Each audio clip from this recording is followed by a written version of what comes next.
High বন্ধুরা, কেমন আছেন? আশা করি ভালো আছেন। আমি জহুরুল ইসলাম, আপনারা দেখতেছেন জহুরুল ব্লগ। তো এটা আমার ফার্স্ট ব্লগ। বন্ধুরা, আমরা থাকি গ্রাম অঞ্চলে, তো আমরা এখানে সবজির আবাদটা বেশি হয়।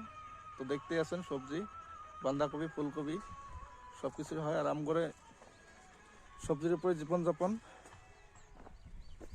তো চ্যানেলটা সাবস্ক্রাইব করবেন, শেয়ার করবেন, আমাকে সাপোর্ট করবেন। তো আমগর গ্রামের দেখেন কি সুন্দর একটা পরিবেশ। আমরা কোন জায়গায় থাকি দেখতে আছেন, চারো সাইডে সবজি।